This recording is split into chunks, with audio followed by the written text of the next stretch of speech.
Hari ni aku nak basuh lantai di rumah aku. Aku gunakan water jet daripada Santino. Untuk muncung ni dia bagi dua. Satu muncung sabun dan satu muncung untuk air. Dan juga nak pasang hose pun senang. Just clip je masuk.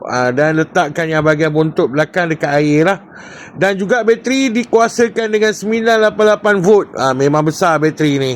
Yang paling aku suka memang senang. Sebabnya aku tak perlu gunakan power cord. Tak perlu gunakan elektrik. Aku hanya pakai bateri sahaja. Charge bila nak guna. Dan senang kau boleh pakai bila-bila masa.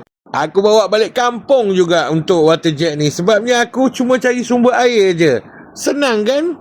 Dah, jangan tunggu lama. Kita tengok macam mana dia punya function. So far memang aku puas hati sebab dia ada 6 mode untuk air. Kalau korang nak guna yang tekanan tinggi, tekanan rendah, sederhana, sprinkle ataupun shower pun boleh, tak ada masalah. Okey, untuk stoknya memang tak banyak. Jangan tunggu lama-lama. Kalau korang berminat, klik saja baik kuning.